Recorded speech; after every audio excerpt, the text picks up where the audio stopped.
അനിഴ നക്ഷത്രത്തെക്കുറിച്ച് പറയാനാണെങ്കിൽ അനിഴ നക്ഷത്രത്തിൻ്റെ ഒരു കാലഘട്ടം അല്ലെങ്കിൽ സമ്മിശ്രിതമാണ്. രണ്ടും സുഖവും ദുഃഖവും കൂടെ ഇടകലർന്ന് വരും, പാലും വെള്ളവും പോലെ. ഈ വീട്ടിനകത്ത് എന്തോ ഒരു മുഴക്കമുണ്ട്, എന്തോ ഒരു സ്തംഭം ഉണ്ടെന്നാണ് പറയുന്നത്. ഞാൻ ചോദിച്ചു എന്താണ്? അതറിയില്ല സ്വാമി. ഒരു നാഗങ്ങളെ കൊണ്ട് നിറയുകയാണ് അതിനകത്ത്. അത് കരിനാഗങ്ങളാണ് മുഴുവൻ. അത് മാത്രമല്ല, രാത്രി ഒരു സ്ത്രീയുടെ സഞ്ചാരം കാണുന്നു. നമസ്കാരം. ഞാനീ പറയുന്നതൊക്കെ എത്രത്തോളം എൻ്റെ പ്രേക്ഷകർ വിശ്വസിക്കുമെന്ന് എനിക്കറിയില്ല. എനിക്ക് പോലും വിശ്വസിക്കാൻ പ്രയാസമായിട്ടുള്ള ചില കാര്യങ്ങളുണ്ട്. അത്ഭുതങ്ങളാണോ എന്ന് ചോദിച്ചാൽ ഈ പ്രപഞ്ചത്തിൽ എന്തൊക്കെ സംഭവിക്കും?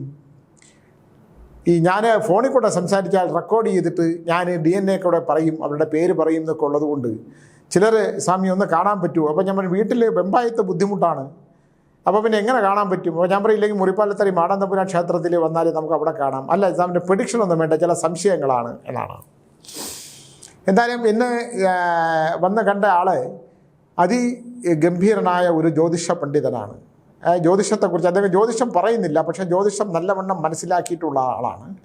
എല്ലാ മതങ്ങളെക്കുറിച്ചും നല്ല ഗ്രാഹ്യമുള്ള ആളാണ്. അദ്ദേഹം പറയുന്ന സ്വാമി പൂർവ്വജന്മം പറയുന്നതിനകത്ത് ഉള്ള അത്ഭുതം എനിക്കുണ്ട്. അപ്പോൾ എനിക്ക് സ്വാമി പറയുന്നത് ഈ ജന്മത്തെക്കുറിച്ച് പറയുമ്പോൾ ഇപ്പോഴത്തെ ഗ്രഹനിലകളനുസരിച്ച് കുറച്ച് പറയുകയും അതേസമയം പൂർവ്വജന്മത്തിലെ ദോഷങ്ങൾ കൂടെ ബന്ധിപ്പിച്ച് പറയുന്നത് ബന്ധിപ്പിച്ച് പറയുന്നത് നമ്മുടെ ഞങ്ങളെപ്പോലുള്ള ആൾക്കാർക്ക് എന്ന് പറഞ്ഞാൽ അദ്ദേഹം പിന്നെ ആൾക്കാർക്ക് വലിയ അഭിമാനമാണ്. മാത്രമല്ല അത് അവരുടെയൊക്കെ ദീർഘായുസ്സിനും ദീർഘവീക്ഷണത്തിനും ദീർഘജീവിതത്തിനുമൊക്കെ ഒരു അനുഭവ സമ്പത്താണെന്ന് പറയുന്നു. എന്തായാലും എന്നെ സംബന്ധിച്ചിടത്തോളം ഇതൊന്നും അറിഞ്ഞുകൂടാത്തത് കൊണ്ട്, ജ്യോതിഷവും അറിയത്തില്ല, പ്രവചനങ്ങളും അറിയത്തില്ല. പക്ഷേ എൻ്റെ ഉപാസന കൊണ്ട് നമ്മൾ പറയുന്നത് തെറ്റാം, ശരിയാകാം, ഇതൊക്കെ ഉണ്ട്, രണ്ടും കൂടെ ഉണ്ടല്ലേ. ചിലർ പറയുന്നില്ലേ സ്വാമി ദോഷങ്ങൾ മാത്രമേ പറയുന്നു. ദോഷങ്ങളല്ല, നമ്മുടെ സുഖകരമായ ജീവിതം സ്വപ്നം കാണുമ്പോൾ നമുക്കൊരു അസുഖം വരുന്നത് പോലെയാണ് അല്ലേ. നമ്മൾ സുഖകരമായ ജീവിതം, ആരോഗ്യം ഒക്കെ കാണുന്ന ആൾ, നമ്മുടെ കന്നഡയിൽ ഒരു വലിയ നടനുണ്ടായിരുന്നു, രാമകുമാർ, പിന്നെ അദ്ദേഹത്തിൻ്റെ മകൻ, കന്നഡയിലെ പ്രശസ്തനായൊരു നടനുണ്ട്. അദ്ദേഹത്തിൻ്റെ ശിവകുമാറിൻ്റെ അനിയനായിട്ടുള്ളൊരു നടനാണ്. അദ്ദേഹം നല്ല കായികാഭ്യാസം ചെയ്തുകൊണ്ടിരുന്നപ്പോൾ നല്ല കരുത്തനായ പുനീത് രാജ്കുമാർ, അദ്ദേഹം നല്ല കരുത്തനായ 46-ാമത്തെ വയസ്സിലെങ്ങാണ്ട് പെട്ടെന്ന് മരിച്ചുപോയി. എന്ന് പറഞ്ഞാൽ അദ്ദേഹത്തിൻ്റെ ഏറ്റവും യൗവനാവസ്ഥ അവയിൽ കത്തിജ്വലിച്ച് നിൽക്കുന്ന സമയത്ത്, പ്രശസ്തിയും സമ്പത്തും കീർത്തിയും വരുന്ന സമയത്ത് ശരീരത്തെക്കുറിച്ച് ബോധം കൂടുതലുണ്ടായി, ആരോഗ്യത്തെക്കുറിച്ചുള്ള കൂടുതൽ ബോധമുണ്ടായിരിക്കുന്ന സമയത്ത് ആ എക്സർസൈസ് കൊണ്ട്, അമിതമായ ശരീരത്തെക്കുറിച്ചിട്ടുള്ള സമർപ്പണം കൊണ്ട്, സൂക്ഷ്മത കൊണ്ട് അദ്ദേഹത്തിന് മൃത്യു സംഭവിച്ചു.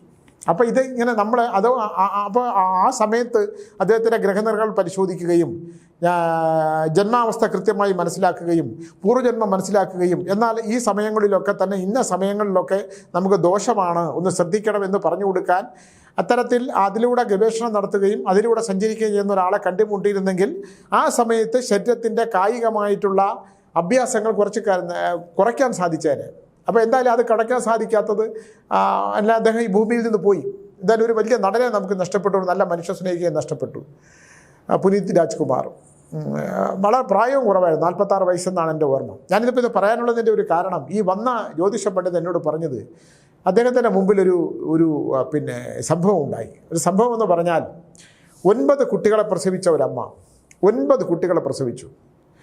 ആ അമ്മയുടെ ഭർത്താവ്, ഈ 9 കുട്ടികളെ സൃഷ്ടിച്ച പിതാവിനെ സംബന്ധിച്ചിടത്തോളം ഈ പിതാവിന് ദൈവവിശ്വാസമൊന്നുമില്ല, ദൈവത്തിൽ വിശ്വസിക്കുന്നില്ല. കൂലിപ്പണിയാണ് ജോലി. എന്ന് പറഞ്ഞാൽ പോയി മൺവെട്ടി ദിവസാനം കിട്ടുന്ന സന്ധ്യയ്ക്ക് രാവിലെ പ്രഭാതത്തിൽ കൃഷിപ്പണിക്ക് വേണ്ടി പോവുകയും വൈകുന്നേരങ്ങളാകുമ്പോഴത്തേക്ക് അദ്ദേഹം അതിൻ്റെ പണമായിട്ട് വരികയും ഈ കുട്ടികളെ പ്രസവിക്കുക. ഒന്ന് ആലോചിച്ച് നോക്കണം, 9 കുട്ടികളാകുമ്പോൾ 9 വർഷം അവർ ഗർഭം ധരിച്ചു എന്നാണ്.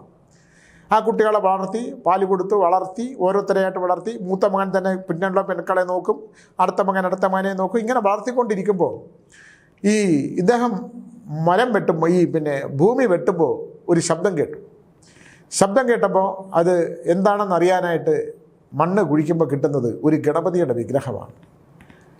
ഞാൻ പറഞ്ഞു കേട്ട അറിവാണ്, എൻ്റെ ബാക്കി ഞാൻ പറഞ്ഞു തരാം. ഇദ്ദേഹത്തിൽ നിന്ന് കേട്ട അറിവാണ്. ഈ ഗണപതി വിഗ്രഹം ഇദ്ദേഹം എടുത്ത് എന്ത് ചെയ്യണമെന്ന് അറിഞ്ഞുകൂടാ, വളരെ പഴക്കമുള്ളതാണ്. ഇദ്ദേഹം കുളത്തിൽ കൊണ്ടുപോയിട്ട് കഴുകി, അടുത്തുള്ള ജലാശയത്തിൽ കൊണ്ടുപോയിട്ട് അത് കഴുകി വീട്ടിൽ കൊണ്ടുവന്നു. വീട്ടിൽ കൊണ്ടുവന്ന് വെച്ചിട്ട് ഇത് ആരോടെങ്കിലും ഒന്ന് പറയണമല്ലോ. ഇത് കൊണ്ട് വെച്ചത് മുതൽ ഈ ദൈവവിശ്വാസമില്ലാത്ത ഒരാളെ സംബന്ധിച്ചിടത്തോളം, 9 മക്കളെ സൃഷ്ടിച്ച ഒരാളെ സംബന്ധിച്ചിടത്തോളം കിട്ടിയ ഒരു ഗണപതി, ഒരു ചെറിയ ഗണപതിയാണ്. ഗണപതി ആയിരിക്കണമെന്ന് പറഞ്ഞാൽ എൻ്റെ പരിപ്പമാണ് ഞാൻ പറഞ്ഞത്. പക്ഷേ നല്ല കാലപ്പഴക്കമുണ്ട്. ഏതോ ഒരു കാലത്ത് ആരാണ്ടെടുത്ത് എറിഞ്ഞ അവിടെ കണ്ടൊരു വലിയ തറവാടൊക്കെ ഉണ്ടായിരുന്നിരിക്കുമല്ലോ ഒരു കാലത്ത്. ദൈവവിശ്വാസമില്ലാത്ത കമ്മ്യൂണിസം പച്ച പിടിക്കുന്ന കാലത്ത് ഇതൊന്നും വിശ്വാസമില്ലാത്തൊരവസ്ഥ ഉണ്ടാവുമല്ലോ. ഇതൊന്നും വിശ്വാസമില്ലാത്തൊരു കാലഘട്ടത്തിൽ ആരെങ്കിലും എടുത്തെറിഞ്ഞതായിരിക്കും നമ്മൾ വിചാരിക്കുന്നു. എന്തായാലും ആരെങ്കിലും വെച്ച് പ്രാർത്ഥിച്ചതൊക്കെ ആവാം. ഈ ഗണപതി മണ്ണിനടിയിലായി. എടുത്തെറിഞ്ഞ കുലമൊക്കെ നശിച്ചിട്ടുണ്ടാവാം, ഇല്ലെങ്കിൽ അവർ ആ ദേശം വിട്ട് പോയിട്ടുണ്ടാവാം. അതൊക്കെ നമ്മുടെ ഹൈന്ദവ വിശ്വാസങ്ങൾക്കനുസരിച്ചിട്ട് എന്ത് വേണമെങ്കിലും ചിന്തിക്കാം. എന്നാൽ ഇത് ഇദ്ദേഹത്തിൻ്റെ കൈ കിട്ടിയതിന് ശേഷം ഇദ്ദേഹത്തിന് മാനസാന്തരം ഉണ്ടാകുന്നു. ഇദ്ദേഹം വിശ്വാസിയാകുന്നു. ഇദ്ദേഹത്തിന് എന്നും ഒരു സാമ്പ്രാണിത്തിരി കത്തിച്ചവിടെ വയ്ക്കുന്നു. ഇദ്ദേഹം ഭക്തനായിട്ട് മാറുന്നു. തലമുടി വെട്ടാതാകുന്നു. ജട പിടിക്കുന്ന അവസ്ഥയിലാകുന്നു. മൺവെട്ടി എടുത്ത് വെട്ടാൻ പോകാത്ത അവസ്ഥയാകുന്നു. ഈ ഗണപതിയിൽ അദ്ദേഹം ശരണം പ്രാപിക്കുകയാണ്. ഒരു ദിവസം ഒരു സുപ്രഭാതത്തിൽ ഇദ്ദേഹം ഈ ഗണപതിയുമായിട്ട് അപ്രത്യക്ഷനാകുന്നു. ഒന്ന് ആലോചിച്ച് നോക്കൂ, എന്താണ് സംഭവിച്ചതിനെക്കുറിച്ച് അറിയത്തില്ല. ഈ അമ്മ 9 മക്കളെയും കൊണ്ട് ഈ മൂത്ത മകനും വളർന്ന്, എല്ലാം ഓരോ പ്രായമാണ്, ഓരോ വർഷത്തെ വ്യത്യാസമേ ഉള്ളൂ. വളരെ കഷ്ടപ്പെട്ട് ഇതിനെ വളർത്തുകയാണ്, ഈ കുട്ടികളെയൊക്കെ വളർത്തുകയാണ്.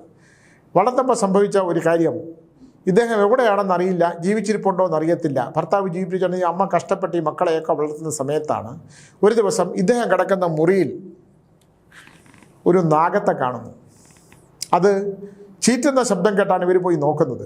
ചീറ്റുന്ന ശബ്ദം കേട്ട് പോയി നോക്കുമ്പോൾ ഒരു നാഗം പണമുയർത്തി നിന്ന് ആടുന്നതാണ്. ഇദ്ദേഹം കിടന്ന ഒരു ബെഞ്ചാണെന്നാണ് പറയുന്നത്. ഇദ്ദേഹം ഒരു ബെഞ്ചിലാണ് നിവർന്ന് കിടന്നിരുന്നത് അവസാന കാലത്ത്. ഈ ഭർത്താവ് പോയതിൻ്റെ ദേഷ്യവും, അല്ലെങ്കിൽ തൻ്റെ ജീവിതം താറുമാറായി പോയതും 9 മക്കളും വളർത്താൻ കഴിവില്ലായ്മ എല്ലാം കണ്ടിട്ട് ഈ അമ്മ ഉൾപ്പെടെ തന്നെ എല്ലാവരും കൂടെ ചേർന്ന് ഇതിനെ അടിച്ചു കൊന്നു എന്നുള്ളതാണ്. അതിഭീകരമായി കൊന്നു എന്ന് മാത്രമല്ല, ഇതിനെ എടുത്ത് അഗ്നിയിലിട്ടു എന്നാണ്. എന്തിൻ്റെ പേരിലാണെങ്കിലും ആ നാഗത്തിനെ അതിഭീകരമായി കൊന്ന് തീയിൽ അഗ്നിക്കിരയാക്കി കഴിഞ്ഞപ്പോഴാണ് പിന്നീടാണ് തുടങ്ങുന്നത്.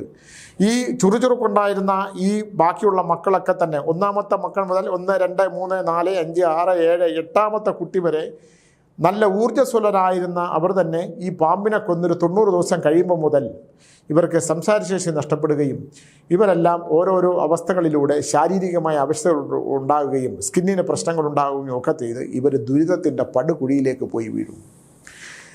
അപ്പം ഇതിന് നമ്മൾ പോയി വീഴുകയും അവസാനം ഈ വന്ന അദ്ദേഹം എന്നോട് പറഞ്ഞത്, പണ്ഡിതൻ എന്നോട് പറഞ്ഞത്, ഇത് അവർ വളരെ ദയനീയമായിട്ട് അപമൃത്യുവൊക്കെ സംഭവിച്ചു. അവസാനം ആ സ്ത്രീ വെള്ളത്തിൽ മരിച്ചു കിടന്നു എന്നാണ് പറയുന്നത് അദ്ദേഹം. ഞാനിത് കേട്ടപ്പോൾ എനിക്കൊരു കഥ പോലെ തോന്നി. സ്വാമി നാഗങ്ങളെക്കുറിച്ച് ഇങ്ങനെ സംസാരിച്ചും നാഗത്തെക്കുറിച്ച് ബോധവൽക്കരിക്കാൻ ഒക്കെ ശ്രമിക്കുമ്പോഴും ഇതിങ്ങനെയൊക്കെ സംഭവിക്കുന്നുണ്ടല്ലോ എന്ന് ചോദിച്ചു. അപ്പോൾ ഞാനിത് പറയുമ്പോൾ ഞാൻ ഒന്നുകൂടെ പറഞ്ഞു തരാം. എനിക്ക് മതങ്ങൾ ഇല്ല, എൻ്റെ മുമ്പിൽ മനുഷ്യർ മാത്രമേ ഉള്ളൂ. എല്ലാവരും മുറിഞ്ഞാൽ ചോരയും കരഞ്ഞാൽ കണ്ണീരും വരുന്ന ഇരുകാലികളായ മനുഷ്യൻ. അവൻ്റെ ചിന്തകൾക്കും അവൻ്റെ ബുദ്ധിക്കും ഒക്കെ വ്യത്യാസം ഉണ്ടാവും. അവൻ ജനിച്ച കുലമനുസരിച്ചിട്ടുള്ള വിശ്വാസ പ്രമാണങ്ങളനുസരിച്ച് ജീവിക്കും. അവൻ്റെ ഹൈന്ദവതയിൽ നാഗങ്ങൾക്ക് ശക്തിയുണ്ട്, നാഗങ്ങൾക്ക് പരിഹാരമുണ്ട്, നാഗങ്ങൾക്ക് സമ്പത്ത് കൊടുക്കും, ഐശ്വര്യം കൊടുക്കും, കീർത്തി കൊടുക്കും, ബുദ്ധി കൊടുക്കും, സന്താനം കൊടുക്കും. ഇതെല്ലാം ഹൈന്ദവത്തിലുണ്ടെങ്കിൽ ക്രിസ്ത്യൻ സമൂഹത്തിലേക്ക് വരുമ്പോൾ അത് പൈശാചിക ശക്തിയാണ്. അങ്ങനെ പൈശാചിക ശക്തി ആയതുകൊണ്ട് തന്നെ അവർ അതിക്രൂരമായി ഇതിനെ കൊല്ലും. ഇപ്പോൾ പലരും അതിനെ കൊല്ലുന്നില്ല. കാരണം അവർക്ക് വെച്ച അനുഭവങ്ങൾ വെച്ച് നോക്കുമ്പം അങ്ങനെ കൊല്ലാൻ കഴിയുന്ന ഒരവസ്ഥ ഇല്ലാത്തത് കൊണ്ടും അനുഭവങ്ങൾ കൊണ്ടും അതില്ല. എന്തായാലും ഈ സ്ഥലം ഒരാൾ മേടിച്ചത് ഒരു അതിസമ്പന്നമായ ഒരു ക്രിസ്ത്യൻ തലമുറയിലെ ഒരു ശാഖയിൽപ്പെട്ട ഒരാളാണ്. സമ്പന്നമായിട്ട് സാമ്പത്തികമായിട്ട് നല്ല അതിസമ്പന്നരായിട്ടുള്ള ആൾക്കാരാണ്. അവർ വന്ന് ഈ സ്ഥലങ്ങളൊക്കെ ഇഷ്ടപ്പെട്ടു. ഇവർ സ്ഥലങ്ങളൊക്കെ മേടിച്ചു. ആ സ്ഥലങ്ങൾ ഉൾപ്പെടെ ഉള്ളത് മേടിച്ചു. അതിനപ്പുറത്തെ സ്ഥലമാണ് മേടിച്ചത്. ഇവരുടെ ചെറിയ സ്ഥലമായിരുന്നു. ഇതുകൂടെ ഇവരുടെ അടുത്ത് മേടിച്ചു. ആരൊക്കെ ഉണ്ടായിരുന്നു, ഏതൊരു കുട്ടി ഉണ്ടായിരുന്നു ഒക്കെ എഴുതി മേടിച്ചു. ഇവരെല്ലാം നാട് വിട്ടുപോയി. അവിടെയൊക്കെ ഈ ബന്ധമുണ്ടായിരുന്നവരെല്ലാം പോയി കഴിഞ്ഞു. ഇവർ വീടൊക്കെ വെച്ചു. അതിമനോഹരമായ ഒരു വീടാണെന്നാണ് ഇദ്ദേഹം പറയുന്നത്. ഇപ്പോൾ ഇദ്ദേഹം എൻ്റെ അടുത്ത് പണ്ഡിതൻ വന്നതിൻ്റെ ഒരു കാര്യം, എന്നെയും കൊണ്ട് ആ വീട്ടിലൊന്ന് പോകണം. കാരണം ആ വീടിൻ്റെ സാമ്പത്തിക അവസ്ഥ, പുള്ളി ഭയങ്കര എക്സ്പോർട്ടറൊക്കെ ആയിരുന്നു. പിന്നെ ഒരു കപ്പൽ മുഴുവൻ ഡാമേജായി. കപ്പലിൽ അയച്ച സാധനങ്ങൾ ഡാമേജ് ആകുന്നു. പിന്നെ കുടുംബത്തിൽ വലിയ വിഷയങ്ങളുണ്ടാകുന്നു. ഭാര്യ രോഗാവസ്ഥയാകുന്നു. ഈ വീട്ടിനകത്ത് എന്തോ ഒരു മുഴക്കമുണ്ട്, എന്തോ ഒരു സ്തംഭം ഉണ്ടെന്നാണ് പറയുന്നത്. ഞാൻ ചോദിച്ചു എന്താണ്? അതറിയില്ല സ്വാമി, ഒരു നാഗങ്ങളെ കൊണ്ട് നിറയുകയാണ് അതിനകത്ത്. അത് കരിനാഗങ്ങളാണ് മുഴുവൻ. അത് മാത്രമല്ല രാത്രി ഒരു സ്ത്രീയുടെ സഞ്ചാരം കാണുന്നു. അപ്പോൾ ഞാൻ പറഞ്ഞു ഇതൊക്കെ വിശ്വസിക്കുക. ഇനി ഞാൻ വിശ്വസിക്കും, കാരണം എൻ്റെ മുമ്പിൽ വരുന്ന ഓരോ വിഷയങ്ങളനുസരിച്ച് ഇതൊക്കെ ഞാൻ വിശ്വസിച്ചേ പറ്റുള്ളൂ. അപ്പോൾ ഒന്ന് സ്വാമി എവിടം വരെ വരണം എന്ന് പറഞ്ഞു. ഞാൻ പറഞ്ഞു ഞാനൊന്ന് പഠിക്കട്ടെ, എനിക്കൊരു അനുവാദം, എൻ്റെ ഉപാസനാമൂർത്തിയുടെ അനുവാദം കിട്ടിയാൽ ഞാൻ വരാം. എന്തായാലും ഇദ്ദേഹം അവശ നിലയിലാണ്. അദ്ദേഹത്തിന് ഇപ്പോൾ ചെക്ക് ചെയ്തപ്പോൾ 3-4 ബ്ലോക്കുകളുണ്ട്. എല്ലാം കൊണ്ട് ബുദ്ധിമുട്ടുകളാണ്, പ്രശ്നങ്ങളാണ്. എന്താണെന്നറിയില്ല. അവിടെ ഒരു വിഷയമുണ്ട്, സ്വാമിക്ക് എഴുതാൻ പറ്റിയ ഒരു കഥയോ നോവലൊക്കെ ഉണ്ടാവും. ഞാൻ പറഞ്ഞില്ല, ഇത്തരം സാധനങ്ങളൊന്നും ഞാൻ എഴുതുന്നതല്ല, പക്ഷേ ഇത് എന്തോ സംഭവിച്ചിട്ടുണ്ട്. ആദ്യം നമ്മൾ കണ്ടുപിടിക്കേണ്ടത് ഈ ഒരു ഗണപതിയുടെ വിഗ്രഹം കിട്ടി അവിടുന്ന് നാട് വിട്ടുപോയ ഒരാളുണ്ടല്ലോ, ഈ 8 മക്കളെ സൃഷ്ടിച്ച്, പുള്ളിയുടെ സ്ഥിതി ഒന്ന് അന്വേഷിക്കണം എന്ന് പറഞ്ഞു. അപ്പോൾ അദ്ദേഹം പറഞ്ഞു അതിന് ഇവിടെ പോയി കണ്ടുപിടിക്കാനാണ്. അപ്പോൾ അദ്ദേഹം പലയിടത്തും കണ്ടതായിട്ടൊക്കെ ആൾക്കാർ പറയുന്നുണ്ട്. അപ്പോൾ ഞാൻ ചോദിച്ചു താങ്കൾ എന്നാണ് ഇതിൻ്റെ പുറകെ പോകുന്നത്? അത് എനിക്ക് ഈ വീടിൻ്റെ, പുള്ളി വാസ്തു നന്നായിട്ട് പറയും, ഈ വാസ്തുവിൻ്റെ വാസ്തു അനുസരിച്ച് ഇവിടെ ഈ സ്ഥലത്ത് ഒരു സർപ്പവുമായിട്ട് ബന്ധപ്പെട്ട ഒരു നിധിയുണ്ട് എന്നുള്ളതാണ്. അപ്പം ഞാൻ ചോദിച്ചു സർപ്പനിധി നാഗമാണിക്യം പോലുള്ള എന്തെങ്കിലും ആയിരിക്കും, അങ്ങനെ ഒരു സംഭവം ഉണ്ടോ? ഞാനതിൽ നാഗമാണിക്യത്തെ വിശ്വസിക്കുന്ന ഒരാളല്ല. ഞാൻ നാഗമാണിക്യത്തെക്കുറിച്ച് അനന്തഭദ്രം എന്ന് പറയുന്ന സിനിമ എഴുതിയിട്ടുണ്ടെങ്കിലും നാഗമാണിക്യം പ്രപഞ്ചത്തിൻ്റെ ശക്തിയാണെന്ന് എഴുതിയിട്ടുള്ള ആളാണ്. പക്ഷേ അല്ല, പുള്ളി പറഞ്ഞു അതല്ല, അവിടെ നാഗം തലയിലേന്തി നിൽക്കുന്ന ഒരു സ്ത്രീയുടെ ലക്ഷണം ഇതിനകത്തുണ്ട് എന്ന് പറഞ്ഞു. നാഗമാണിക്യം, നാഗലോകത്ത് നിന്ന് ഒരു സ്ത്രീയുടെ. അപ്പോൾ ഞാനെപ്പോഴും ബാബാ സുരേഷിനെ കുറിച്ച് പറയും, അദ്ദേഹം നാഗലോകത്ത് നിന്ന് വന്ന ആളാണെന്ന് എപ്പോഴും പറയും. അതുകൊണ്ട് ഒരു ഘട്ടം കഴിയുമ്പോൾ മനുഷ്യർ അദ്ദേഹത്തിൻ്റെ ശത്രുക്കളാവും. നാഗങ്ങളെ ആൾക്കാർ ചിലപ്പോൾ ശത്രുക്കളായിട്ട് ചിലർ കാണുമല്ലോ. എത്ര നാഗഭക്തിയുള്ളവരാണെങ്കിൽ പോലും ചിലർ തൊഴുത് പ്രാർത്ഥിക്കുന്നതിന് കേൾക്കാം. അതേപോലെ വാവ അങ്ങോട്ട് പോകും തോറും അദ്ദേഹത്തിന് ചുറ്റുമുള്ള അദ്ദേഹത്തെ സ്നേഹിക്കുന്ന ലക്ഷക്കണക്കിന് ആൾക്കാരുണ്ടെങ്കിലും അതേപോലെ തന്നെ മറുഭാഗത്ത് അദ്ദേഹത്തിനെ എതിർക്കുന്ന ആൾക്കാരും ഉണ്ടാവും. അത് നാഗലോകവുമായിട്ട് ബന്ധപ്പെട്ടിട്ടുള്ള, അല്ലെങ്കിൽ നമുക്കറിയാവുന്ന ലോകത്തിനപ്പുറത്തേക്കുള്ള ലോകവുമായിട്ട് ബന്ധപ്പെട്ട് വരുന്ന ചില കുട്ടികളെ ഞാൻ കണ്ടിട്ടുണ്ട്. വളരെ അവരെയൊന്നും തൊടാൻ പറ്റില്ല. അങ്ങനെയുള്ള ഒരുപാട് വിഷയങ്ങളുണ്ട്. അപ്പോൾ ഈ അദ്ദേഹം അങ്ങനെ വന്നതാണ്. അപ്പോൾ ഞാൻ പറഞ്ഞു ഇതിനകത്തൊരു കാര്യം ചെയ്യാം, നമുക്കൊന്ന് കണ്ടുപിടിക്കാം, ഞാനൊന്ന് നോക്കട്ടെ. ഞാൻ പറഞ്ഞു മണ്ണും ഒരു തേങ്ങയും കൂടെ കൊണ്ടുവരണമെന്ന് പറഞ്ഞു. അദ്ദേഹം ഒരു മണ്ണും തേങ്ങയും കൂടെ കൊണ്ടുവന്നു. സത്യം പറഞ്ഞാൽ ആ മണ്ണ് നമ്മളിങ്ങനെ മണപ്പിച്ച് നോക്കിയാൽ അതിൽ നാഗത്തിൻ്റെ മണമാണ്. ആ തേങ്ങയുടെ മുഖം നോക്കിയാൽ ഒരു നാഗം ഇങ്ങനെ നോക്കുന്ന പോലെ തോന്നും. ഒരു നാഗത്തിന് 2 കണ്ണും മുഖം പോലെ കൊണ്ടുവന്ന തേങ്ങ. എന്നാൽ നമ്മളിതിൻ്റെ പുറകെ പോകണ്ട. അദ്ദേഹത്തിന് വീട് മാറാൻ കഴിയുമെങ്കിൽ, അയ്യോ സ്വാമി ഒന്നും കഴിയില്ല, ബിസിനസ് മുഴുവൻ തകർന്നു,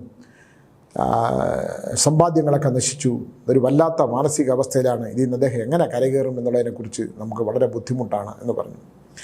യഥാർത്ഥത്തിൽ എൻ്റെ അടുത്ത് വന്നത് ഇതിൻ്റെ പൂർവ്വജന്മം അനുസരിച്ച് ഈ മനുഷ്യനെ കണ്ടുപിടിക്കുന്നതിനോടൊപ്പം തന്നെ അവിടെ എന്താണ് ഉള്ളതെന്ന് അറിയാൻ വേണ്ടിയിട്ടാണ്. എന്തായാലും ഞാനത് കണ്ടുപിടിക്കാൻ ശ്രമം നടത്തി. അവിടെ ഞാൻ ചോദിച്ചു അവിടെ ഈ കുളവും ഒരു ബ്രാഹ്മണ ഇല്ലോ ഒക്കെ ഉള്ളതായിട്ട്. അപ്പോൾ പറഞ്ഞു കുറച്ച് ദൂരമായിട്ടാണ് ഇത് കണ്ടിരുന്നതെന്ന് പറഞ്ഞു. പക്ഷേ ഈ സ്ഥലത്ത് ഈ കുടികിടപ്പാണ്, അദ്ദേഹം ഉണ്ടായിരുന്നത് ഒരു കുടികിടപ്പ് സ്ഥലത്താണ്. അവിടെ എവിടെ നിന്നോ അവിടെ ഒരു ചായ്പുണ്ടായിരുന്നു. എവിടെ നിന്നോ ഒരു സന്യാസി, ഒരു ഭിക്ഷാന്തേഹിയാണെന്നാണ് പറയുന്നത്, ഒരു ഭാണ്ഡക്കെട്ടുമായിട്ട് വന്ന് കുറേ കാലം ഈ ഷെഡിനകത്ത് കിടക്കുമായിരുന്നു. ഏതോ കാലഘട്ടത്തിൽ പഴയ ആൾക്കാർ പറഞ്ഞു കേട്ടിട്ടുള്ളതാണ്, വൈകുന്നേരങ്ങളിൽ അദ്ദേഹം പുറത്തോട്ടൊന്നും ഇറങ്ങിപ്പോകത്തില്ല, അവിടെ തന്നെ കിടക്കും, ആ സ്ഥലത്ത് തന്നെ കിടക്കും. ഒരു കാൽ നീട്ടി വെച്ച് മറ്റേ കാൽ മടക്കി വെച്ച് വേണം കിടന്നിട്ടുള്ളതാണ് പഴയ ആൾക്കാർ പറഞ്ഞു കേട്ടിട്ടുണ്ട്. ഇരുട്ടിച്ച് തന്നെ കിടക്കും, വെളിച്ചം കത്തിച്ച് വെച്ചിട്ടേ ഇല്ല. പകൽ ചെന്നാലും അദ്ദേഹം ഇങ്ങനെ ദൂരേക്ക് നോക്കിയിരുന്ന് സംസാരിക്കുന്നതല്ലാതെ ഒന്നും പറയില്ല. ഒരു ദിവസം ഒരാൾ മാത്രം പറഞ്ഞു അദ്ദേഹത്തിൻ്റെ നെഞ്ചത്ത് ഒരു നാഗം പണമുയർത്തി നിൽക്കുന്നത് കണ്ടു എന്ന്. ഞാൻ പറഞ്ഞു അദ്ദേഹത്തിൻ്റെ അവസാനം എങ്ങനെയായിരുന്നു എന്ന് ചോദിച്ചപ്പോൾ പറഞ്ഞു അദ്ദേഹം സ്വയം മരണത്തിൻ്റെ ദിവസം ഒരു മണ്ണിൻ്റെ പുറത്ത് ഒരു മണ്ണുണ്ടെന്ന്, ആ മണ്ണിലാണ് അദ്ദേഹം എന്തെങ്കിലും എഴുതുകയൊക്കെ ചെയ്യുന്നത്. ആ അച്ഛൻ വെച്ച് ഒരു ഡേറ്റ് ഇങ്ങനെ അതിനകത്ത് എഴുതി വെച്ചിരുന്നു. അവധൂതന്മാരാണ്, ഞാൻ ഒരുപാട് അവധൂതന്മാരെ കണ്ടിട്ടുള്ള ആളാണ്. വിരൽ കൊണ്ട് ഒരു ഡേറ്റ് എഴുതി. അപ്പോൾ എല്ലാവരും വിചാരിച്ചു എന്തെങ്കിലും അത്ഭുതങ്ങൾ സംഭവിക്കും എന്ന് വിചാരിച്ച് ഒരുപാട് ശിഷ്യന്മാർ പോയി ഈ സ്ഥലത്ത് വെയിറ്റ് ചെയ്തു. അതായത് ഇദ്ദേഹം വളരെ കാലത്തിന് മുമ്പാണ് അവിടെ പോയി കാത്തിരുന്നു. പക്ഷെ ഒന്നും സംഭവിച്ചില്ല. എപ്പോഴോ ഇവരൊക്കെ ഒന്ന് മയങ്ങിക്കഴിഞ്ഞപ്പോൾ പിന്നെ ഉടനുമ്പോൾ കാണുന്ന ഇദ്ദേഹം മരിച്ചു കിടക്കുന്നതാണ്. നീല നിറമായിരുന്നു എന്നാണ് പറയുന്നത്. ഇദ്ദേഹത്തിനെ എവിടെയോ കുഴിച്ചിട്ടിട്ടുണ്ട് അവിടെ. പഴയ ആൾക്കാരിൽ 1-2 പേര് പറഞ്ഞ് കേട്ടറിവുകളാണ്, ഒന്നും അറിയില്ല. അപ്പോൾ എനിക്ക് മനസ്സിലായി ഇദ്ദേഹം സർപ്പസാന്നിധ്യമുള്ള ഒരു അവധൂതനായിരിക്കാനാണ് സാധ്യത. നാഗങ്ങളുമായിട്ട് നാഗം നെഞ്ചത്ത് പണമുയർത്തി നിൽക്കുകയും മരണം മുൻകൂട്ടി അറിയുകയും അപ്പോൾ നാഗത്തിൻ്റെ ധ്വംസനമേറ്റ് നീല നിറമായിട്ട് മരിക്കുകയും ചെയ്തിട്ടുണ്ടെങ്കിൽ, അവിടെ അങ്ങനെ കുഴിച്ചിട്ടുണ്ടെങ്കിൽ അദ്ദേഹത്തിൻ്റെ ശക്തിയാണ് ആ ഭൂമിയിലുള്ളത്. ആ ഭൂമിയിൽ തന്നെ മറ്റുള്ളവർ ആ നാഗത്തിനെ അടിച്ചു കൊന്ന്, അത് ശക്തിയായിട്ട് വന്നതാണ്. ആ ശക്തിയായിട്ട് വരികയും ആ ശക്തിയായി വന്ന നാഗത്തിനെ അടിച്ചു കൊന്ന് ഭൂമിയിൽ കുഴിച്ചിടുകയും ചെയ്യുമ്പം അവിടെ ദുരിതമാണ്, അവിടെ വേറെ പരിഹാരങ്ങളില്ല. അവർ ആ വീട് വിട്ടു പോയേ പറ്റുള്ളൂ. അത് മാത്രമല്ല, ഈ കാവലുണ്ടായിരുന്ന സ്ഥലം, അതായത് ഈ യോഗീശ്വരൻ കിടന്ന സ്ഥലം, നമ്മളെപ്പോഴും വീട് വെക്കുമ്പോൾ ശ്രദ്ധിക്കേണ്ട ഒരു കാര്യങ്ങൾ ഞാൻ എപ്പോഴും പറയുന്ന ഒരു കാര്യമാണ്. നമ്മൾ ഒരു കുറഞ്ഞ വിലയ്ക്ക് വസ്തു കിട്ടിയാൽ നമ്മൾ വാങ്ങിക്കും. നമ്മൾ ഒന്നും നോക്കാറില്ല, ഒരു സ്ഥലത്തിൻ്റെ നന്മയെക്കുറിച്ച് നോക്കാറില്ല, അത് പൂർവികമായി ആരുടെ കയ്യിലിരുന്നു എന്ന് നോക്കാറില്ല. അതങ്ങ് മേടിച്ച് നമ്മളങ്ങ് വീട് വയ്ക്കും.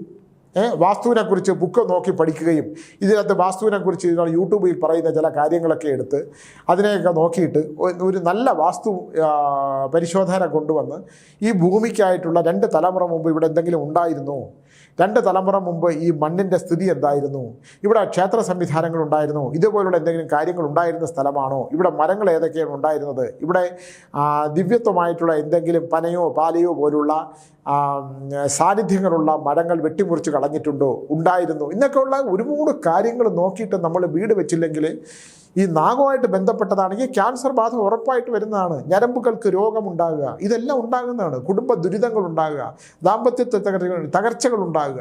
ഒരു പയ്യനെ ഈ അടുത്ത കാലത്ത് ഒരു പയ്യൻ എൻ്റെ അടുത്ത് വന്നിരുന്നു. അവർ കണ്ട ആരോഗ്യത്തിന് ഒരു കുഴപ്പമില്ല. എന്താണ്, ഞാൻ സന്താനങ്ങളുണ്ടോ? സന്താനങ്ങളില്ല. അപ്പം ഞാൻ അവരോട് ചോദിച്ചൊരു ചോദ്യമാണ്, ഈ അന്തരീക്ഷത്തിൽ കൂടെ സന്താനം ഉണ്ടാവില്ല. ഭാര്യയും ഭർത്താവും തമ്മിലുള്ളൊരു ബന്ധം കൊണ്ട് മാത്രമേ ആ ബന്ധം ഉണ്ടാകുമ്പോൾ പ്രകൃതിക്കുണ്ടാകുന്ന ഒരു മാറ്റം പോലും ഉണ്ട്. ഒരു കുഞ്ഞ് ജനിക്കാനുണ്ടെന്നപ്പോൾ ആ ചെറുപ്പക്കാരൻ പൊട്ടിക്കരയാണ്. കാരണം അദ്ദേഹത്തിന് ഒരു സൃഷ്ടി നടത്താനായിട്ടുള്ള ആരോഗ്യകരമായിട്ടുള്ള അവസ്ഥ ഇല്ലാതായി. എന്താണെന്ന് പറയുമ്പോഴാണ് പുള്ളി പറയുന്നത്, പണ്ട് കുട്ടിക്കാലത്ത് ഞാൻ ഒരു 15-16 വയസ്സ് പ്രായം ഉണ്ടായിരുന്ന കാലത്ത് അമ്മുമ്മയോടൊപ്പം താമസിച്ചപ്പോൾ അമ്മുമ്മയുടെ മുറിക്കകത്തൊരു നാഗം കയറി. അമ്മമ്മ പറഞ്ഞു, എടാ മണ്ണെണ്ണ എടുത്തുകൊണ്ട് ഒഴിക്കാൻ. ആ കുട്ടി മണ്ണെണ്ണ എടുത്തുകൊണ്ട് ഒഴിച്ചതാണ്. ആ നാഗം അവിടെ വെന്ത് പോയി. മണ്ണെണ്ണ ഒരിക്കലും നമ്മളിത് അത് നാഗം അങ്ങ് വന്ന് പൊക്കോളും. നിങ്ങളതൊന്നും ചെയ്യേണ്ട ആവശ്യമില്ല. ഒരിക്കലും അഗ്നിയുമായിട്ട് ബന്ധപ്പെട്ടിട്ട് ഈ തീയിലിടുകയോ എണ്ണ ഒഴിക്കുകയോ ഒന്നും ചെയ്യരുത്, ചെയ്യാൻ പാടില്ല. നമ്മുടെ അരയ്ക്ക് താഴോട്ട് രോഗാവസ്ഥകൾ വരിക, എത്ര തലമുറ നിലനിൽക്കുമെന്നറിയോ? നാഗങ്ങളെ കൊന്നാലുണ്ടാകുന്നതിനെക്കുറിച്ച് ഞാനിങ്ങനെ ബോധവൽക്കരിക്കുന്നത് എൻ്റെ മുമ്പിൽ വരുന്ന ഇത്തരം വിഷയങ്ങൾക്ക് പരിഹാരമില്ലാത്തത് കൊണ്ടാണ്. വല്ലാത്ത ഒരു അവസ്ഥയാണിത്. ആ പയ്യനെ കഷ്ടപ്പെട്ടു പോയി. ആ പെൺകുട്ടി, ആ പയ്യൻ കരഞ്ഞപ്പോൾ ആ കയ്യിലിങ്ങനെ പിടിച്ച് അവളുടെ കണ്ണുകളും നിറഞ്ഞു. അങ്ങനെ ഒരു കുട്ടിയെ സൃഷ്ടിക്കുക എന്നുള്ളത് മാത്രമല്ല, ഒരു സ്ത്രീ ആഗ്രഹിക്കുന്ന, അവളുടെ യൗവനാവസ്ഥയിൽ ആഗ്രഹിക്കുന്ന ഒരു പുരുഷൻ്റെ സ്പർശനവും സ്പന്ദനവും ഒന്നും അയാളിൽ നിന്നുണ്ടാകുന്നില്ല. എന്നാൽ ചോദിക്കും, ഞങ്ങളെ എത്ര നാഗത്തിനെ അടിച്ചു കൊന്നിട്ടുണ്ട്, അപ്പോൾ അത് ശാരീരികം ആവശ്യത 100% ഉണ്ടാകുന്നേ ഞാൻ പറയുള്ളൂ. നമ്മുടെ മുമ്പിൽ വരുന്ന കാര്യങ്ങളിലേ ഇത് പറയാൻ പറ്റുള്ളൂ. നാഗത്തിനെ സ്മരിക്കുക, അത് ഏതിൽ പെട്ടെന്ന് പറഞ്ഞാൽ, ഏത് മതത്തിൽ പെട്ടെന്ന് പറഞ്ഞാൽ, ഈ ഒരു കാര്യത്തിനകത്ത് ഞാൻ വളരെ ശക്തമായി വാദിക്കുന്നത് എൻ്റെ മുമ്പിൽ വരുന്ന വിഷയങ്ങളാണ്. 7,000 കോടി നാഗങ്ങളും 72,000 നാഡീഞരമ്പുകളും സ്ഥിതി ചെയ്യുന്ന ശരീരം, നമ്മുടെ തലച്ചോറ് 1114 ഗ്രാമുള്ള നമ്മുടെ തലച്ചോറ് മയങ്ങുന്ന ചെറു നാഗങ്ങളാണ്. ക്ഷതം ഉണ്ടായിക്കഴിഞ്ഞാൽ നമ്മൾ ബുദ്ധി, മനസ്സ്, ശരീരം, കർമ്മം ഇതിനെല്ലാം ബാധിക്കും. ദാമ്പത്യം ബാധിക്കും, സന്താനങ്ങളെ ബാധിക്കും. എന്ന് വിചാരിച്ചാൽ നമ്മൾ സർപ്പത്തിനെ കണ്ട ഒരാൾ അടിച്ചു കൊന്നുപോകും. അതങ്ങനെയാണ്. സർപ്പത്തിനെ അടിച്ചു കൊന്ന ആൾക്ക് മഹാദുരിതമേ വരുള്ളൂ. അവരുടെ എന്ത് വിശ്വാസത്തിൻ്റെ കാര്യമാണെങ്കിലും. ഒരു മറ്റൊരു മതവിഭാഗത്തിൽപ്പെട്ട ഒരു അച്ഛൻ, ഒരു ഫാദർ, അദ്ദേഹം എൻ്റെ അടുത്ത് ഒരിക്കൽ ചോദിച്ചു, ഈ സ്വാമി ഇങ്ങനെ ഇരുന്ന് നാഗങ്ങളെക്കുറിച്ച് പറയുമ്പം ആൾക്കാരിൽ അന്ധവിശ്വാസം വളർത്തുന്നതിൽ എന്തിനാണ് ഇങ്ങനെ അന്ധവിശ്വാസം വളർത്തി വിടുന്നത്? അതൊരു വിഷപ്പാമ്പല്ലേ, അത് കൊത്തിയാൽ മനുഷ്യൻ ചത്തുപോകില്ലേ എന്നൊക്കെ പറഞ്ഞു. ഞാൻ പറഞ്ഞു, അച്ചോ, അത് അവരുടെ വിശ്വാസത്തിൻ്റെ ഭാഗമാണ്. നാഗങ്ങൾ ഒരാളെയും അങ്ങോട്ട് കയറി കൊത്താനില്ല. അതിനൊരു വിധി ഉണ്ടെങ്കിൽ മാത്രമേ അത് ചെയ്യാറുള്ളൂ. അതിന് അവൻ്റെ ശത്രുവിൻ്റെ മണം എത്ര കിലോമീറ്ററിന് അപ്പുറത്ത് വെച്ച് തന്നെ അതിൻ്റെ വരുന്ന ശത്രുവിൻ്റെ മണം തിരിച്ചറിയാൻ സാധിക്കും. അത് അങ്ങനെയാണ് അതിൻ്റെ ഒരു കണക്ക്. അത് അച്ഛന് പറഞ്ഞാൽ മനസ്സിലാവില്ല. അത് ഞാൻ അദ്ദേഹത്തിനോട് വാദിച്ചു. അദ്ദേഹം പറഞ്ഞു, നന്മയുണ്ടാകട്ടെ സ്വാമിക്ക് എന്ന് പറഞ്ഞു പോയി. നല്ല ബുദ്ധിയും നല്ല ചിന്തയും കൊടുക്കട്ടെ എന്ന് പറഞ്ഞു പോയി. ഞാനത് സ്വീകരിച്ചു. കാരണം നമുക്കറിയില്ലല്ലോ, നമ്മുടെ വിശ്വാസ പ്രമാണങ്ങളിൽ നമ്മൾ മുറുകെ പിടിച്ച് ജീവിക്കുമ്പം നമ്മൾ പറയുന്ന ശരികളും നമ്മൾ അനുഭവിച്ചതും നമ്മുടെ അനുഭവത്തിലൂടെ നമ്മളിലേക്ക് വന്നു ചേർന്നതുമൊക്കെ ശരിയാണെന്ന് നമ്മൾ വിശ്വസിക്കേണ്ടി വരും. ആ വിശ്വാസം അനുസരിച്ച് നമ്മളിത് പറയുന്നത്. ഒരാൾക്ക് ദോഷമുണ്ടാകാതിരിക്കാനും നമുക്ക് ദോഷപരിഹാരങ്ങൾ വളരെ കുറവാണ്. ദോഷത്തിന് പരിഹാരം കുറവാണ്. ആ പരിഹാരം ചെയ്തു കഴിഞ്ഞ ദോഷങ്ങൾക്ക് പരിഹാരം എടുക്കുക എന്ന് പറഞ്ഞാൽ എന്നാൽ പിന്നെ എല്ലാവർക്കും ഒരാളെ കൊന്നിട്ട് പരിഹാരം ഉണ്ടാക്കിയാൽ പോരെ. അതിൻ്റെ പാപഫലങ്ങൾ 1% നമ്മൾ എത്ര പരിഹാരം ചെയ്താലും നമ്മൾ അതിൻ്റെ ഒരു പരിഹാരം അനുഭവിച്ചേ പറ്റുള്ളൂ. ഇതെൻ്റെ അനുഭവത്തിൽ നിന്ന് ഞാൻ പറയുന്ന കാര്യമാണ്. അപ്പോൾ അതുകൊണ്ട് നമ്മൾ കഴിയുന്നതും ഇത്തരം കാര്യങ്ങൾ ഒന്നിനെ കൊല്ലാതിരിക്കുക, അല്ലെങ്കിൽ നമ്മൾ ഒന്നിനെ അടിച്ചേൽപ്പിക്കപ്പെടാതെ ഒരാളെയും അടിച്ചേൽപ്പിക്കാതിരിക്കുക, ഇത്തരം കാര്യങ്ങളൊന്ന് ശ്രദ്ധിക്കുന്നത് വളരെ നല്ലതല്ലേ അല്ലേ? ഇപ്പോൾ അദ്ദേഹം വന്ന് പറഞ്ഞു, ഞാനപ്പോൾ ആ വീടിൽ നിന്ന് മാറാൻ പറഞ്ഞാൽ അദ്ദേഹത്തിന് മാറാൻ പറ്റില്ല. അദ്ദേഹം ഭയങ്കര കപ്പലിൽ ലക്ഷക്കണക്കിന് കോടിക്കണക്കിന് രൂപയുടെ എക്സ്പോർട്ട് ചെയ്തുകൊണ്ടിരുന്ന ആളുടെ ആ കപ്പലിൽ ഒരു ഡാമേജ് വന്നതേ ഉള്ളൂ. ആ കപ്പൽ മുഴുവൻ റിജക്റ്റ് ചെയ്ത്, കപ്പലിൻ്റെ സാധനങ്ങൾ മുഴുവൻ ഈ നാഗത്തിൻ്റെ ദോഷങ്ങൾ കൊണ്ടുണ്ടാക്കിയ ഫലങ്ങൾ, ഈ യോഗീശ്വരൻ്റെ സാന്നിധ്യം കൊണ്ട്. എന്നിട്ട് എൻ്റെ അദ്ദേഹം ചോദിച്ചു, ഞാൻ പറഞ്ഞു ഒരു കാര്യം ചെയ്യേ, അതിന് കുറച്ച് സ്ഥലം മാറ്റിയിട്ട് ഒരു ക്ഷേത്രം പോലെ വല്ലതും കെട്ടാൻ പറ്റുമോ? അത് വിശ്വാസമില്ല, അത് ചെയ്യാൻ പറ്റില്ല. ഒരു ചെറിയൊരു കൽമണ്ഡപം വല്ലതും കിട്ടിയിട്ട് അവിടെ ഒരു വിളക്ക് വെച്ചാൽ ചിലപ്പോൾ അതിൻ്റെ സാന്നിധ്യമായ കുറേ മാറ്റം വരും എല്ലാവർക്കും ഒക്കെ. അപ്പം പെൺകുട്ടികളാണ്, ഈ കാലം കഴിഞ്ഞ് ഇതെങ്ങനെ നിലനിർത്താൻ പറ്റും? ഇതൊക്കെ ചോദിച്ചാൽ അതിന് നമുക്ക് ഉത്തരവില്ലല്ലോ. അതുകൊണ്ട് ഈ കഴിയുന്നതും ഈ നാഗങ്ങളെ തുടരുത് എന്നാണ് എൻ്റെ അഭിപ്രായം. അടിച്ചു കൊന്നു കഴിഞ്ഞാൽ അതിൻ്റെ ഫലങ്ങൾ വളരെ വളരെ വളരെ ദോഷകരമാണ്. ഇപ്പം ഒരു നാഗത്തിനെ പിടിച്ചിട്ട് നാഗം ഈ നായ അങ്ങ് ചുറ്റി, ഭൈരവനായി ചുറ്റി അടിച്ചു കൊന്നു ഒരാൾ. അത് നായ രക്ഷപ്പെടുത്താൻ വേണ്ടി ചെയ്തതാണ്.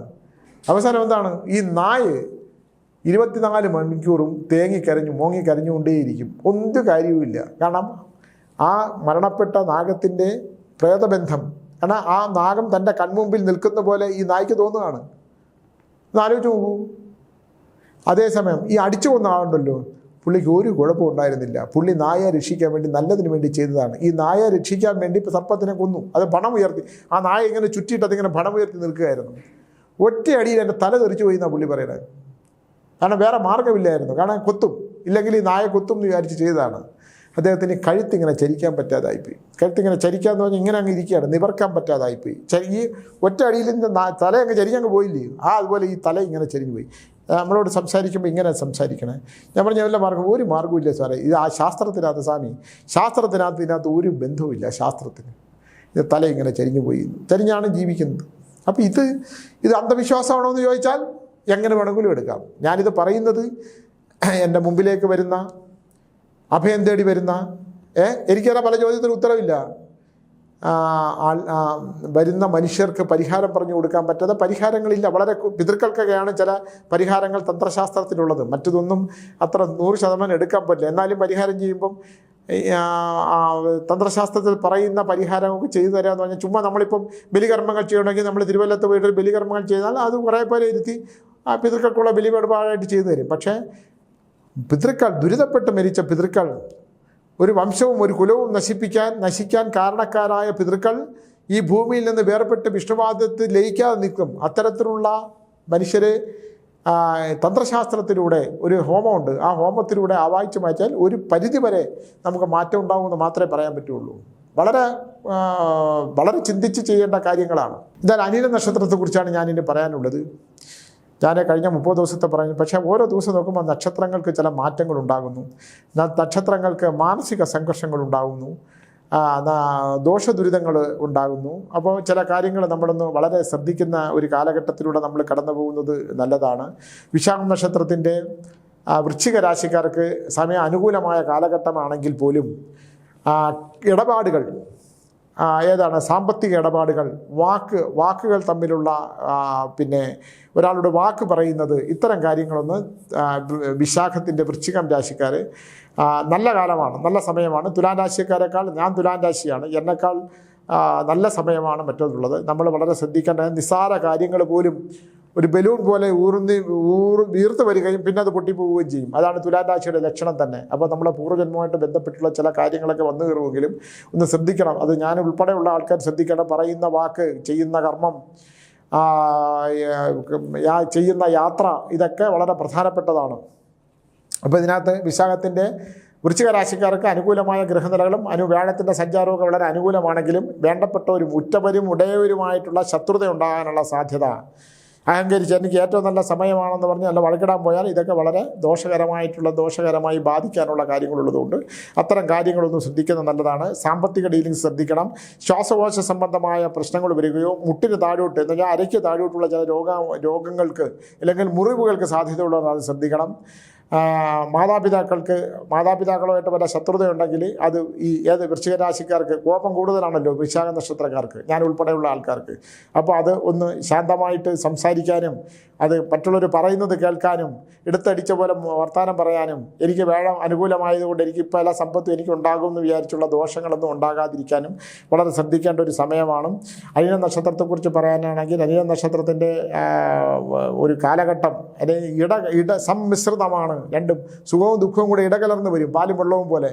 അതുകൊണ്ട് അനിഴ നക്ഷത്രക്കാർ അനിഴം നക്ഷത്രത്തിൻ്റെ ഗ്രഹനില പ്രകാരം ജനിച്ച കൃത്യമായ ഗ്രഹനില അനുസരിച്ച് ഒരു ജ്യോതിഷ പണ്ഡിതനെ കണ്ട് കാര്യങ്ങളൊന്ന് മനസ്സിലാക്കിക്കൊണ്ട് നമ്മൾ മുമ്പിലോട്ട് പോകേണ്ടത് എങ്ങനെയാണ്. അത് ചിങ്ങമാസം വരെയുള്ള കാലഘട്ടത്തിൽ അനിഴ നക്ഷത്രക്കാർ ചിങ്ങമാസം വരെയുള്ള കാലഘട്ടത്തിൽ എങ്ങനെയാണ് കൃത്യമായി ഞാൻ ചെയ്യേണ്ട ചില കാര്യങ്ങൾ എങ്ങനെയാണ് എന്ന് രാശിഫലങ്ങൾ എടുത്തതിന് ശേഷം ചിങ്ങമാസം വരെ, ചിങ്ങം തുടങ്ങുന്നത് വരെയുള്ള കാര്യങ്ങൾ നല്ല ജ്യോതിഷ പണ്ഡിതനെ കണ്ടതിന് ശേഷം മാത്രമേ ഏത് കാര്യവും തീരുമാനിക്കാറുള്ളൂ. യാത്രകൾ ബുദ്ധിമുട്ടാക്കരുത്. തുടങ്ങി വെച്ച കാര്യങ്ങൾ അവസാനിപ്പിക്കാൻ ഉള്ള കാര്യങ്ങളും ഒക്കെ തന്നെ ജ്യോതിഷകരമായ കാര്യങ്ങളെ കണ്ടതിന് ശേഷം മാത്രമേ തീരുമാനമെടുക്കുകയുള്ളൂ. ആരോഗ്യം ഒന്ന് ശ്രദ്ധിക്കേണ്ട കാലഘട്ടമുണ്ട് അനിഴ നക്ഷത്രക്കാർക്ക്. മനസ്സ് കാർമേഘം മൂടിക്കൊണ്ടാണ്ടിരിക്കണം. കാർമേഘം മൂടിയ മനസ്സാണ് അനിഴ നക്ഷത്രക്കാർക്ക്. പിന്നെ പകയുണ്ടാകുക, പക തോന്നുക മറ്റുള്ളവരുടെ അടുത്ത്. ഇതൊക്കെ നമ്മൾ ഓരോ ദിവസവും ഞാൻ നോക്കുമ്പോൾ ഈ പൂർവ്വജന്മം മാറി മാറി വരുന്നത് കൊണ്ടാണ് ഇത്തരം കാര്യങ്ങളും കൂടെ പറഞ്ഞു തരുന്നത്. അതുകൊണ്ടൊന്ന് ശ്രദ്ധയോടുകൂടി അപകടങ്ങൾ ഉണ്ടാകാതെ നോക്കുമ്പോഴാണ് അപകടത്തിൽ നിന്ന് നമ്മൾ ഈ വഴിയിലൂടെ പോയാൽ അപകടം ഉണ്ടാകും. അതുകൊണ്ട് മറ്റു വഴിയിലൂടെ പോകാം. കാന്തൂർ സ്വാമി സുനിൽപാൻ മേശ്വരൻ DNA ചാനലിൽ നിന്ന് എൻ്റെ പൂർവ്വജന്മ ദോഷത്തെക്കുറിച്ച് പറഞ്ഞിട്ടുണ്ട്.